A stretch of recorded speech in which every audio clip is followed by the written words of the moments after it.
vient. Ok, on est à l'épisode je sais pas combien. C'est moi qui pige la question. C'est un peu bizarre au début de dire bonjour, on dirait. Parce que là, on est comme en famille, on jase, puis c'est comme un podcast, puis on oublie que vous êtes là. T'sais. On pourrait dire des choses, là. Oh. Une chose que vous n'avez jamais partagée sur les réseaux sociaux. Ça va être bon! Ok! Par rapport à quoi tu penses? Mais là, il y a des choses que je ne dirai pas plus ici. Ouais, il y a des choses que quand même, ça inclut des gens aussi. Là, oui. Il y a des, Mais est-ce qu'il faut que ça soit drôle? Est-ce qu'il faut que ça soit ce que tu veux. Ouais. Ben moi j'ai envie, j'ai peut-être un. C'est dark par exemple comme sujet là. Mais vas-y. Ben moi j'ai jamais partagé sur les réseaux que je m'étais fait avorter. Ok, ben go. Ok, ben Chris, j'ai drop de mic là, Ouais. en disant ça. Là on est en 2026, ça va faire 2 ans déjà, le 8 mars, que je me suis fait avorter suite à une relation. J'étais en couple avec la personne en plus, c'est ça. Mais vous ne viviez pas ensemble? Non, on vivait pas ensemble. Ça faisait à peu près 8-9 mois qu'on était ensemble. Puis moi j'avais eu. Puis c'est vraiment fou qu'on parle de ça aujourd'hui. Mais je pense que ça va donner beaucoup de valeur parce que ce qui t'a le plus fait de déclic, ouais. Je pense que c'est quand je t'avais parlé, là, puis il y a beaucoup de gens qui devraient, quand ils sont face à une situation, une décision qu'ils doivent prendre comme vraiment, je pense que c'est tout le temps quelque chose qu'on devrait dire. Ben, c'est vraiment fou. Ouais, c'est vraiment fou parce que premièrement, par rapport à ça, je veux dire que comme il n'y a pas de bonne ou mauvaise réponse, puis je dis pas que tout le monde devrait se faire avorter ou whatever, là, c'est vraiment propre à chacun. Puis je suis pas pour ou contre l'avortement. Puis ce qui est vraiment crazy, c'est que le père de mes enfants vient d'avoir un 3e enfant avec sa nouvelle femme. Puis ça l'a vraiment réveillé en moi quelque chose par rapport à mon avortement. Ok, ouais, ça m'a vraiment troublée que mon ex ait un nouvel enfant. Puis je comprenais pas pourquoi. Ouais. J'étais comme, voyons pourquoi ça vient autant me chercher, tu sais. Puis je me souviens le soir qu'elle a accouché, j'ai pleuré. Puis j'étais comme dans tous mes états. Puis j'étais comme, voyons, je l'aime plus. Puis j'ai pas envie d'être avec lui. Puis j'aurais pas d'autres enfants avec lui, tu sais. Fait que je comprends pas pourquoi. Mais ce qu'il faut comprendre, c'est que, bon, j'ai 2 filles avec lui. J'ai été 14 ans avec cet homme-là quand même. Puis on a vécu plein de belles choses. Ouais. C'est une bonne personne, tu sais, je le respecte, puis j'ai encore de l'affection pour lui. Mais quand on était ensemble, là, moi j'en aurais eu 4. Je comprends. Comme toute ma vie, quand j'ai eu mes filles, j'aurais eu 4 enfants. Mais la vérité, c'est que j'étais toute seule à m'occuper des enfants à la maison. C'est moi qui pelletais la cour, c'est moi qui mettais le bas dans le poêle, c'est moi qui sortais les poubelles, c'est moi qui faisais l'épicerie. Je m'occupais des enfants, je me levais à toutes les nuits. J'avais pas d'aide nécessairement, puis Billy, ma 2e, ça a été vraiment difficile. Fait que quand j'ai passé à travers la première année de sa vie, j'en voulais plus. Parce que c'était tellement lourd, puis c'était tellement difficile, j'étais comme non, mais c'est. Puis tu peux pas savoir ce que c'est avoir un enfant tant qu'on n'en a pas un. Puis moi aussi, j'ai tout le temps voulu avoir 4 enfants, puis à un moment donné, j'ai juste fait comme ça va être un à la fois. Ouais. Dépendamment de notre contexte, de notre situation, de l'énergie que j'ai, de comme. Ouais. Et tu sais, on se met comme cette pression-là, puis tu sais, on veut quelque chose, mais là, dans le fond, on est plus sûr. Puis je pense que la maternité, c'est un deuil que toutes les femmes font, entre guillemets, mais à différents moments, puis de différentes façons, mais oui, je pense que c'est ça de la faire. Vraiment. Puis moi, j'ai adoré. J'ai eu des grossesses difficiles, j'ai fait du dialogue des grossesses, ça a tout le temps été vraiment de la merde, puis tout ça, mais j'ai aimé les grossesses. Quand j'y pense, mes souvenirs, c'est tous des beaux moments, des belles choses que j'ai vécues. J'ai allaité, j'ai vraiment eu des beaux moments par rapport à ça. Fait que, tu sais, pour moi, la maternité, autant où j'aime la femme que je suis devenue, puis back in the day, j'étais juste une môme. Aujourd'hui, c'est comme plus ça du tout. Puis là, je vous mets en contexte autour de ça, que les gens ils comprennent un peu le sentiment. Mais quand j'ai su que j'étais enceinte, après. Là, Mick, là. Oui. Quand t'as dit d'aller faire un lien, oui, c'est ça. Oui, on veut le punch. C'est que dans le fond, là, j'ai eu les 2 enfants avec lui. J'ai fait le deuil. Je me suis dit, c'est pas vrai, j'en aurais pas d'autres parce que là, j'étais à bout de souffle, j'étais écœurée, je suis juste une môme, puis genre, ça n'a pas de bon sens. Puis Herbalife est arrivé dans ma vie. Ouais. Puis là, je me suis découvert, j'ai changé mon corps, j'ai appris à m'aimer, j'ai eu une passion. Avoir des projets autres que d'être une mère. J'ai ouvert une business, puis comme, oh my god. Puis là, j'étais comme, non, je veux plus jamais d'enfant. Même si je me refais un chum un jour, c'est fini pour moi, je vis ma best life, j'ai mes 2 enfants, je veux voyager, puis genre avoir du fun, puis comme. Puis j'avais un peu cette amour-haine-là avec mon corps de comme, il est rendu ailleurs, puis je voudrais plus le remettre dans cette situation-là, puis tout ça. Fait qu'après ma relation avec le père de mes enfants, je suis tombée en couple avec un autre gars. Puis c'était vraiment très toxique. Mais c'est quoi qui a fait que t'avais de la peine? Ben là, attends, là. Ok, moi je suis c'est genre, ça, là. on veut savoir! Oui. Ben, je vais vous le dire, c'est que quand j'ai su que j'étais enceinte, j'étais vraiment genre, oh my god, j'avais fait le deuil de ça. Je comprends. Puis dans ma tête, c'était fini, tu sais, ça n'arriverait plus jamais. Puis là, j'étais comme, oh my god, j'ai la chance de revivre ça. Ok. J'ai pris la décision de me faire avorter, puis on reparlera des discussions puis tout ça que j'ai eu par rapport à ça. Mais quand j'ai su que la femme de mon ex a accouché, c'est venu vraiment réveiller en moi ce feeling-là. Parce que je me disais, j'avais fait mon deuil, puis j'en voulais plus. Puis là, finalement, j'ai eu l'opportunité d'en avoir un autre. Puis J'ai fermé la porte. J'ai fermé la porte. Puis je réalise que c'est quelque chose qui va toujours rester. Que t'en voudrais d'autres. Que j'en voudrais d'autres, peut-être, tu sais. Je comprends. Puis je dis pas que je vais en avoir d'autres. Ouais. Puis je dis tout le temps, je sais pas ce que la vie me réserve, parce que si tu m'avais dit il y a 5 ans que j'aurais la vie que j'ai aujourd'hui, je t'aurais pas cru de toute façon. Fait que je sais pas, est-ce que je vais rencontrer quelqu'un? Est-ce qu'il va vouloir des enfants? Est-ce que moi j'en veux? Tu sais, peut-être aussi que de faire Herbalife, d'avoir un autre projet, t'a aidé à faire le deuil parce que t'avais une distraction, t'avais d'autres choses ou whatever. Mais peut-être aussi que t'as longtemps eu la philosophie de si je deviens une entrepreneur, puis je suis occupée, puis je voyage, comme je pourrais pas avoir. Ouais, j'ai des raisons, fait que ça valide le fait que je décide de faire un deuil, même si c'est malgré moi, puis j'ai pas envie. Exact. Mais c'est aussi peut-être j'ai jamais vu quelqu'un en business voyager le monde ou whatever avec un bébé. Parce que je pense que ça, il y a beaucoup de femmes, malheureusement, qui font le deuil de un ou de l'autre. De soit je suis une femme de carrière, soit je suis une maman, alors qu'on peut faire les deux. On peut être les deux. Fait que c'est aussi des fois de faire comme dans le fond, tout ce que je m'étais dit qui validait mon deuil. Je me rends compte en ce moment que c'était des fausses croyances, dans le fond, que c'était. Oui, j'ai décidé de me valider avec ça, mais qu'au final, je pourrais avoir un enfant avec la business. Là, oui, vraiment. Puis plus je fais la business, plus je me rends compte que ça serait possible. Ben oui. Puis tu sais, même par rapport à mon corps, les croyances que j'avais, puis tout ça. Mais c'est comme si ça venait réouvrir la plaie quand elle a accouché. C'était, tu sais, je veux dire, elle était enceinte 9 mois, là. Ah, ouais. Fait pendant 9 mois, je savais là, que ça arriverait, là. Mais oui, j'étais dans le déni total pendant 9 mois. Ça l'a frappé comme un 10 roues. J'étais comme, oh my god. Dans le fond, moi aussi, j'aurais envie de revivre ça. Tu sais, je les ai pas avec lui, pas avec, mais de comme j'en voudrais un autre. Là, oui, tu sais, de faire comme, oh my god, j'aurais eu envie de revivre ça. Tu sais, puis je pense que c'est encore pire le fait que j'ai eu l'opportunité. Puis que c'était pas le contexte, c'était pas l'environnement dans lequel je voulais en avoir un autre. Puis j'ai été assez solide, puis je regrette pas, là. Tous les jours, je suis super reconnaissante parce que je pense que ça a été vraiment un Y dans ma vie pour la personne que je suis devenue. 100%. Tu sais, comme même au-delà de tout l'impact que ça aurait eu, tu sais, juste d'être capable de honner la décision puis de le faire. Mais il y a aussi le fait que comme t'as refermé la porte quand tu veux d'avorter, mais il y a aussi le fait que t'es toute seule. Parce que si t'étais en couple en ce moment, t'aurais eu cette émotion-là, ça aurait fait genre, ah ben, dans le fond, j'ai peut-être envie, puis tout, mais là, c'est comme, là, j'ai envie, mais ça va-tu se représenter? Ouais, c'est ça, tu comprends, se présenter à moi.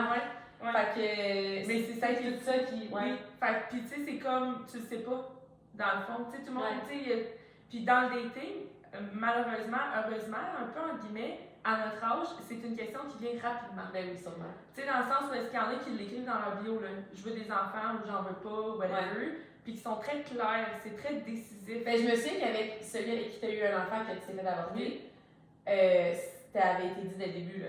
Moi, je voudrais pas d'enfant, puis genre, je me souviens de ça.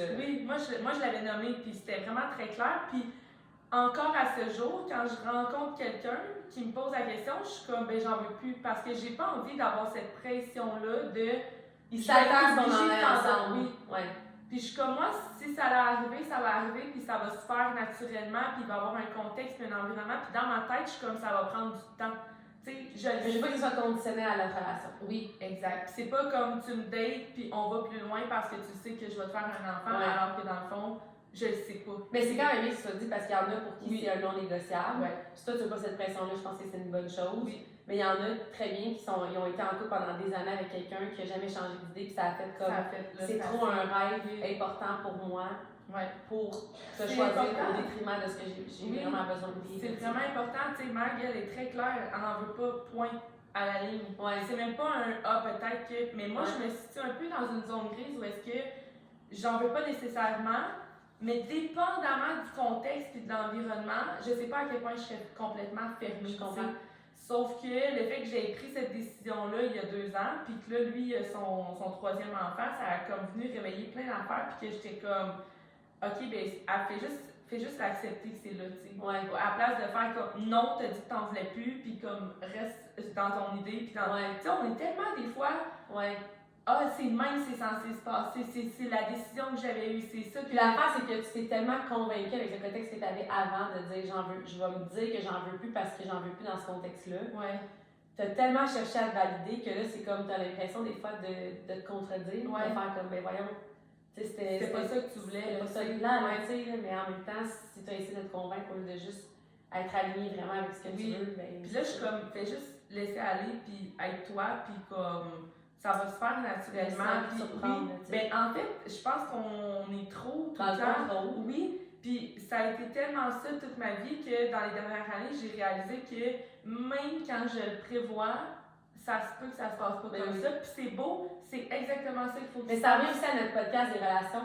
T'es pas obligé de, parce qu'en ce moment, il y a une relation qui t'amène des jugements ou de la critique ou une énergie négative, de dire plus jamais je vais le voir. Ouais. T'es comme, on peut-tu arrêter d'être dans le noir ou dans le blanc? Ouais, d'être tranché puis de prendre des décisions radicales alors que ça peut être juste, ben en ce moment, c'est pas ça que j'ai besoin, puis on verra.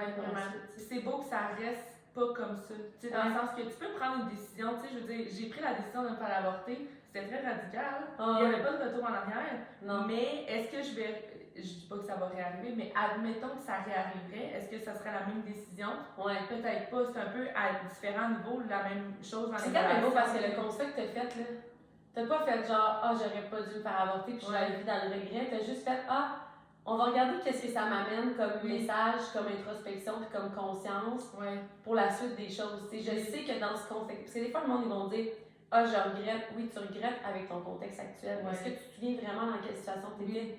C'est ça, c'est le contexte et l'environnement, c'est pas la grossesse en soi ou le bébé que je sais. C'est facile de juger ses décisions plus tard, alors que tu es dans une énergie et dans un niveau de conscience complètement différent. Absolument. Je pense que pas la même femme non plus à ce moment-là. Non. Vraiment. Non. Parce que je pense que c'est beau d'avoir fait, hey, ça me fait une émotion, je me rends compte que j'ai fermé une porte que, comme dans le fond, je serais peut-être prête à l'ouvrir. Mais ça fait pas en soi de genre là, je me suis avortée, fait que genre pas question qu'un jour j'en ai d'autres parce que ça va me mettre en lumière que j'aurais pas dû me faire avorter, tu sais, comme. Puis comme je dis, j'ai jamais regretté cette décision-là.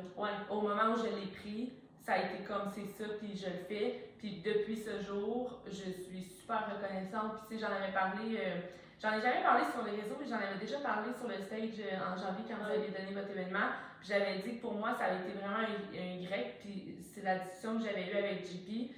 Parce que pour moi, cette décision-là, ça a été vraiment un moment où est-ce que j'ai réalisé qu'il fallait que j'arrête de faire taire la voix que j'avais à l'intérieur de moi. Tu sais, souvent, là, on a un gut, tu sais, ils disent le gut feeling, mais comme c'est dur à décrire, mais t'as tout le temps une petite voix, t'as tout le temps un petit quelque chose qui te parle, puis comme, on l'écoute pas. On est comment? Mais en même temps, ça aussi, c'est difficile parce que il y a le gut feeling qui veut nous protéger, qui est comme, hey non, faut le faire, puis j'ai envie, puis c'est comme un instinct vraiment fort. Mais des fois, c'est comme une protection, puis on sait très bien qu'elle est là pour nous freiner parce qu'on est dans on est dans la situation dans laquelle on est.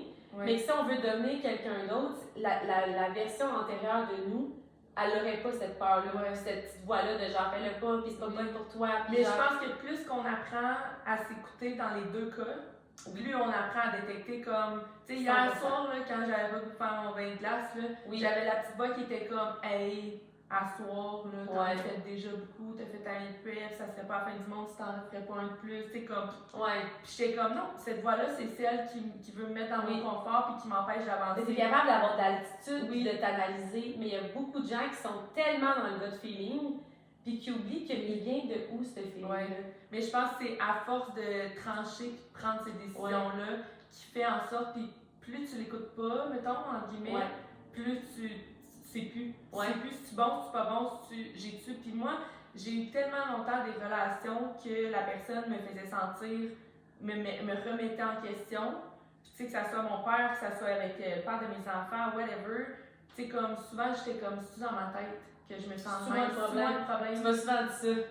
Tu sais, le frère de qu'on parle, c'est moi le problème. J'étais comme, ah, sérieux, Caro. Non, mais j'ai tellement été longtemps à me remettre en question comment, même l'extérieur, puis l'environnement, puis les choses qui sont concrètes, imagine le gut feeling, comment tu peux te remettre en question. Oui, puis c'est pas concret. Oui, c'est que ça vient-tu d'une excitation de le faire, ou ça vient de ta peur, ou ça vient de ton passé, ou ça vient d'une mauvaise expérience que tu as eue, puis là tu le reflètes dans quelque chose que tu as envie de faire. Puis, fait que moi, souvent, je dis aux gens, oui, suivez votre gut feeling, mais soyez conscients de la source de ce feeling-là. Ouais. Mais, tu sais, comme mettons dans ce contexte-là, je le savais. Ouais. Parce qu'il faut le dire. Oui. Caro, au début, tu avais pris la décision de le garder. Oui, c'est ça que j'allais expliquer. On va dans le fond, dire les choses. Quand je l'ai su, ça a vraiment réouvert cette porte-là de genre, oh my god, la maternité. J'étais comme, oh my god, je vais revivre un ventre, puis comme ça. Nous, on était comme, on va y acheter des petits cadeaux, ça va être puis Jimmy, on va y faire une petite place dans un parc au QG, puis je savais que j'allais être soutenue, puis cet enfant-là, elle était aimée, là, comme fois 1000. Mais, j'étais comme, sur le coup, j'ai vraiment laissé mes émotions, puis mon envie de faire plaisir, puis de vivre quelque chose de beau, prend le dessus. Fait que j'ai dit, on le garde. J'ai été de l'avant, j'ai dit, on le garde, ou on le fait. Mais tu sais, comme lui, littéralement, il se promenait dans le rue avec un ballon écrit « Je vais être papa », là, quasiment. Il l'a annoncé à sa famille, puis comme tout de suite, ça a été vraiment rapide, puis tout ça.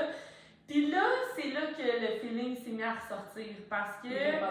Ouais, c'est là que le feeling de qu'est-ce que t'as fait, puis sais-tu vraiment dans quoi tu t'embarques.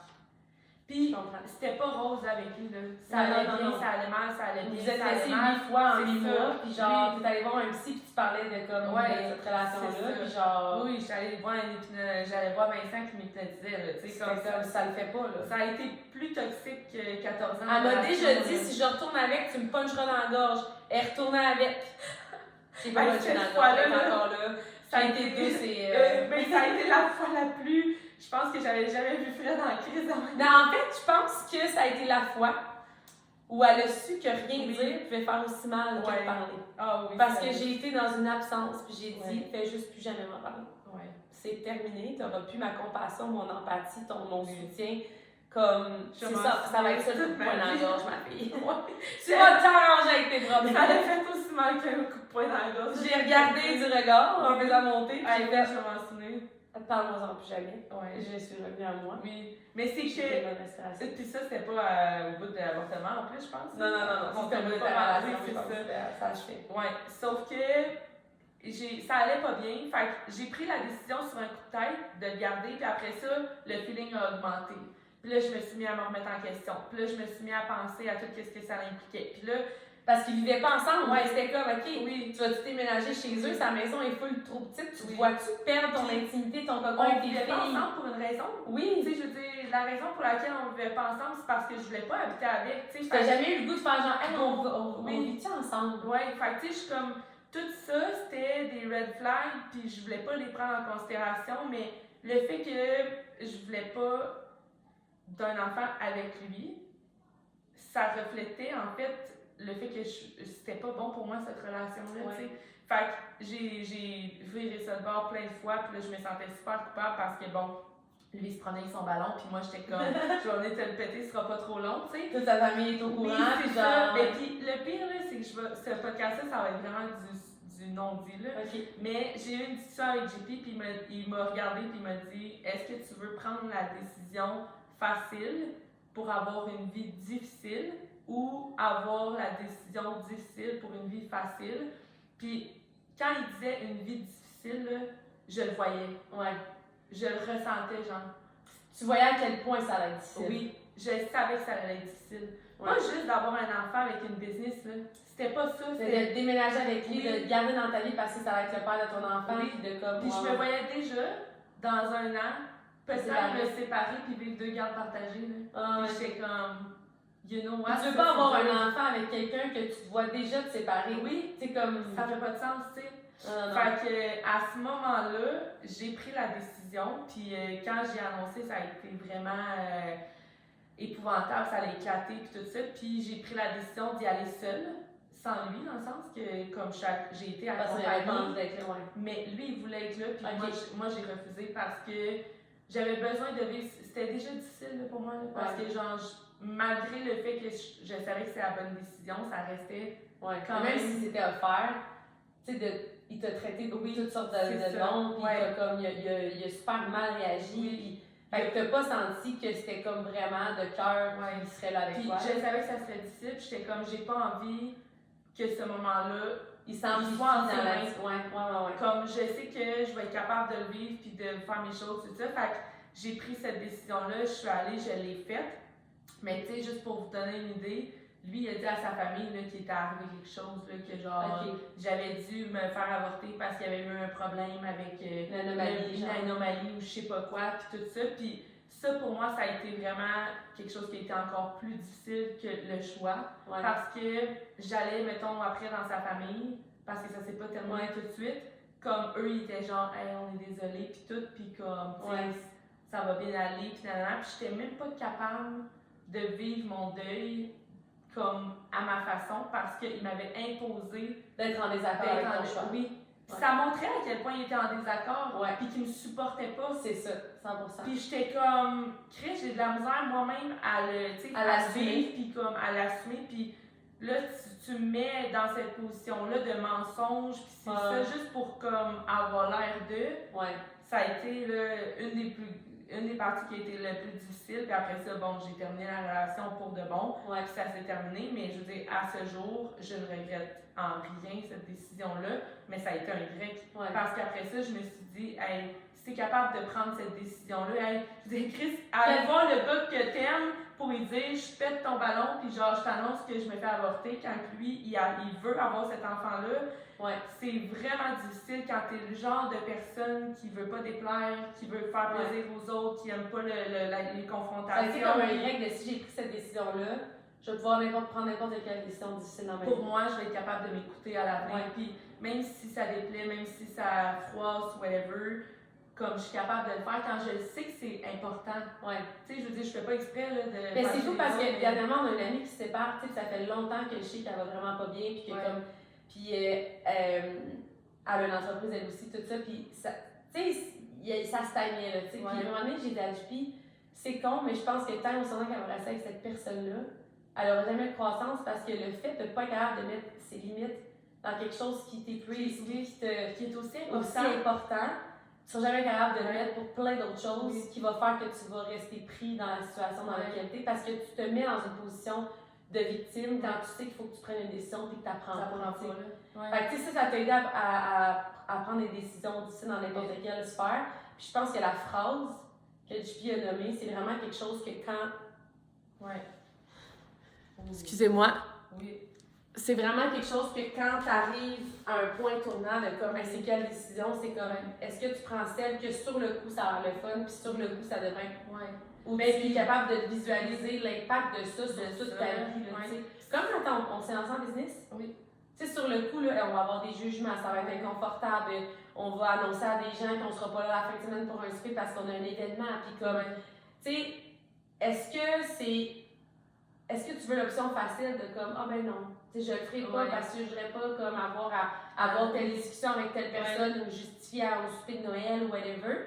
Fait que toute ma vie, je vais me plaindre de mon 8 à 5, puis genre, je vais être dans ma belle petite prison en or, puis je vais être malheureuse toute ma vie, où tu te dis, ok, je vais prendre l'option difficile, mais je vais faciliter ma vie pour toujours parce que je vais avoir un sideline, puis je vais avoir une liberté financière, puis je vais avoir des opportunités, puis je vais devenir quelqu'un d'autre, puis comme. Puis c'est dans un ou dans l'autre. Je l'ai vécu, puis là j'ai été dedans, puis j'ai eu cette situation-là, puis tout ça, puis il y a peut-être 1 mois ou 2 à peu près, j'ai une de mes clientes qui m'annonce qu'elle s'est avortée, qu'elle est enceinte. Ok. Puis je suis comme, wow, c'est-tu voulu? Comme, t'es-tu excitée? T'es-tu contente? Puis comme, oui, puis on pense le garder, puis comme, tu sais, elle et son chum, c'est comme, go, on va de l'avant, puis comme en même temps, c'était pas prévu, puis tu sais, puis bref. Puis elle me réécrit 1 semaine après pour me dire comme, genre, je sais pas quoi faire parce que comme dans le fond, je suis plus sûre, tu sais. C'est fou ça. Puis probablement que cette fille-là, elle savait pas là, que je m'étais fait avoir. Ben oui, ben non, on en avait jamais parlé. C'est ça. Fait que là, j'ai eu la discussion avec elle, puis j'ai dit ce que JP m'avait dit, puis un peu comment j'avais fait le processus, puis mon objectif, c'était pas de dire de se faire avorter, mais que c'est correct aussi si c'est la décision qu'elle voulait prendre, tu sais.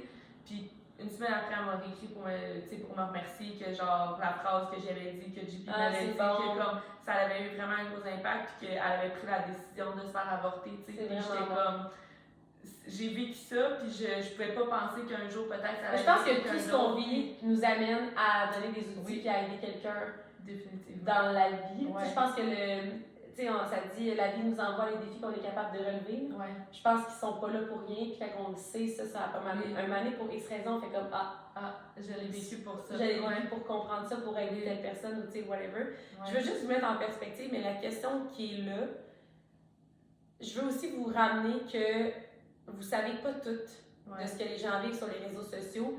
Puis comme, évidemment, moi j'ai tout le temps partagé dans le but de donner de la valeur, d'aider les gens, d'inspirer, puis tout ça. Mais on en a vécu des choses difficiles, puis tous les gens que vous suivez en vivent des choses difficiles, puis ils choisissent de se concentrer, puis de focusser, puis de comme vraiment avoir des œillères, puis de...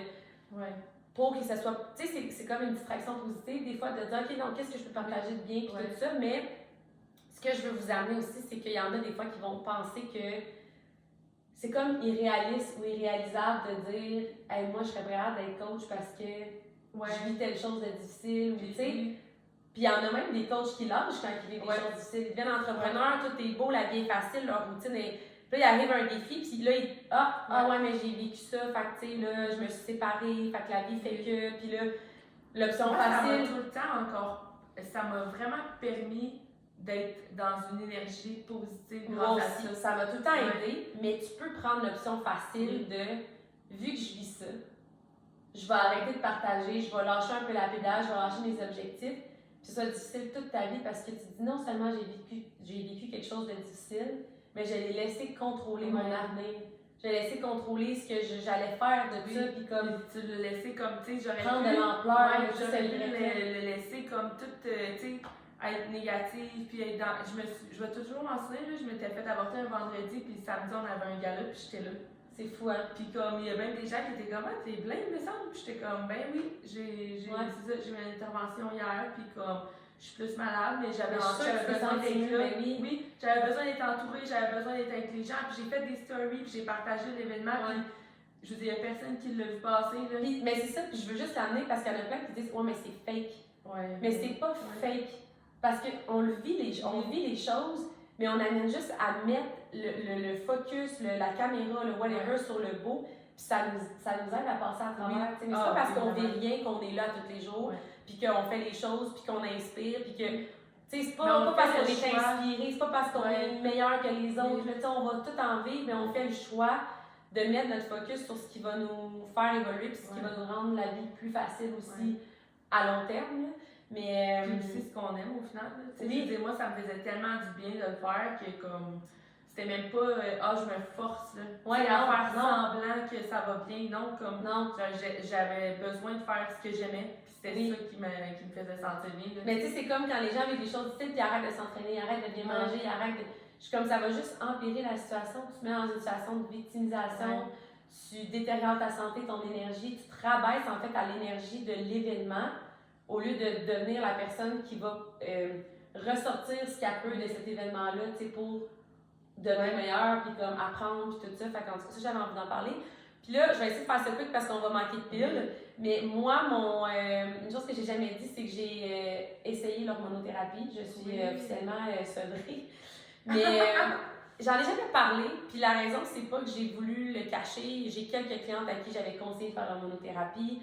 J'ai pas aimé l'expérience, puis je vais être franche, il y a 2-3 personnes dans mon entourage que je connais qui ont fait de l'hormonothérapie, puis ils n'ont pas eu non plus de bénéfices, de bouillard mental, des palpitations, de l'anxiété, tu sais, comme whatever. Puis je dis pas que j'en reprendrai jamais de ma vie. Là, j'ai 32 ans, je suis vraiment très jeune. Puis je pense qu'il y a plein d'autres choses que je peux faire pour aller optimiser mes hormones en dehors de l'hormonothérapie, qui est des hormones bioidentiques. Mais j'en ai pas parlé parce qu'il y a tellement de gens que dès que tu fais une affaire qu'ils font pas, sont comme, c'est pour ça que je fais ça pas. Ah, c'est quoi que tu fais? C'est quoi que tu prends? Puis là, je suis comme, arrêtez de chercher le shiny object, l'affaire que la personne fait d'un peu plus comme qui s'achète ou qui est facile ou tu sais, whatever. pour faire Surtout comme... dans ton cas à toi, Oui. dans le sens qu'il y a comme plein d'yeux rivés Oui. sur toi. Puis Comme... je crois sincèrement que quand une de mes clientes en a besoin et qu'elle est rendue là, j'y en parle. Mais si j'en aurais parlé sur les réseaux, là, il y a plein de monde qui mangent mal, qui bougent pas, sont full stressés. Le soir, ils se couchent avec leur téléphone d'en face. Ils ont un sommeil vraiment pas bon. Ils ont des relations toxiques.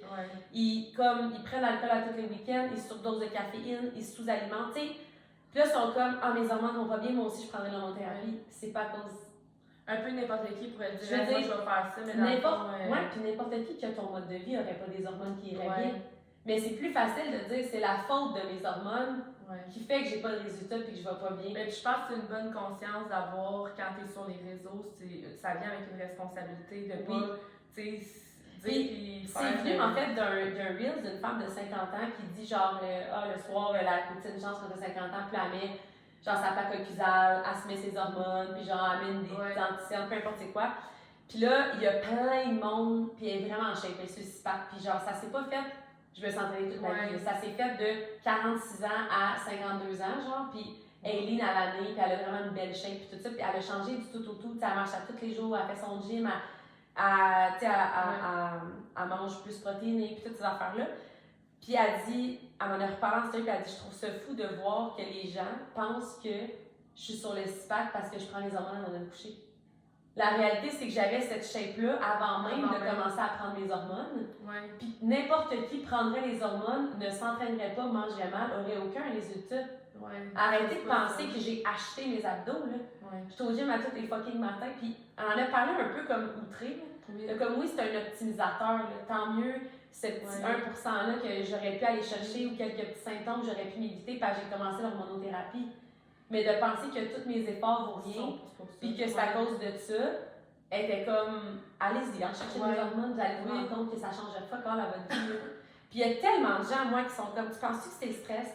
Tu penses-tu que c'est ma glande thyroïde? Tu penses-tu que c'est mes hormones? Puis je suis comme, les hormones viennent jouer, mais beaucoup plus sur tes comportements, tes habitudes, mais si au final... Puis tes hormones sont un peu aussi en fonction de toutes tes habitudes. C'est ça! On voit les choses à l'envers. C'est pas tes hormones qui te dirigent, c'est tes habitudes qui influencent tes hormones. Fait que tu sais, oui, si t'as tout fait, puis tu vas à la perfection, puis tout ça, puis t'es rendu dans la cinquantaine, puis que comme t'as des problèmes hormonaux, je comprends, on va aller chercher un optimisateur de plus. Mais 99% des gens, ils ont tellement de travail à faire avant ça.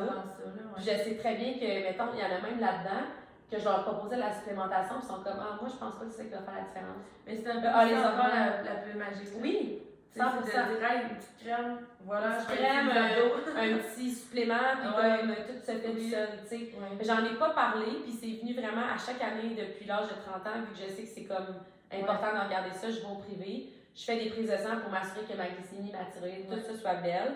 Ma progestérone était comme vraiment basse. Ma glycémie était quand même relativement élevée. Fait qu'elle m'a dit, faut, ça va vraiment t'aider, puis tout ça. Finalement, j'ai pris les hormones, j'ai eu beaucoup plus d'effets négatifs puis secondaires. À un moment donné, je me suis juste dit, crème à 32 ans, avoir une progestérone basse, j'ai pas vraiment besoin de prendre la progestérone bioidentique. J'ai besoin de savoir qu'est-ce qui fait que ma progestérone est basse. Fait que j'ai décidé d'aller vraiment plus dans justement des habitudes alternatives puis des petits changements. T'sais, j'ai ajouté le lait de max, j'ai ajouté le bain de glace qui est vraiment bon pour la santé hormonale pour aller aider à mes hormones au lieu de prendre ça qui au final m'amenait des effets secondaires, me faisait filer mal, puis genre whatever. Puis peut-être que si je les avais pris à 40-45 ans parce que mes hormones n'étaient pas belles, puis j'avais déjà intégré tout le reste, ça aurait été différent, tu sais. Mais là, j'ai fait comme, à quel point, dans le fond, de voir un chiffre qui est bas, automatiquement, je suis allée vers ça, tu sais, mais c'est sûr que tu appelles la médecin, tu connais pas tant les hormones, elle te fait comme, il faut que tu prennes ça. C'est de plus en plus connu aussi, là. Oui, puis elle fait un peu peur, mais comme si tu continues de même à 45 ans, ils ont fait du diabète, puis genre là, t'es comme, oh my god, tu sais. Donne-moi ça tout de suite. C'est comme, ok, mais, puis j'en ai pris, puis ça n'a rien changé à ma shape, ça n'a rien changé à mes symptômes, au contraire, j'ai juste eu des symptômes vraiment différents. J'ai décidé de me sevrer puis de vraiment intégrer justement, tu sais, l'hormonothérapie, pas l'hormonothérapie, mais les bains de glace puis comme la luminothérapie. Fait que ça, j'en ai pas parlé, puis je pense qu'il y a trop de gens qui sont dans ah ben c'est ça. C'est quoi, C'est à cause de ça qu'elle est en shape, là, tu sais. Puis je sais très bien que je mettrais une photo avant mes hormones, une photo après, puis vous verriez qu'il n'y a aucune différence. Mais si on avait parlé au début, tout le monde ferait comme c'est ça. On a trouvé qu'est-ce qu'elle nous avait pas dit, tu sais. Puis je suis comme non. Tout ce que je vous ai dit qui m'a amené en forme, vous le savez, mais vous le faites pas. Fait que, Aïe, aïe, aïe. sur ce, Mais on se c'est revoit bon. dans le prochain épisode. Yes.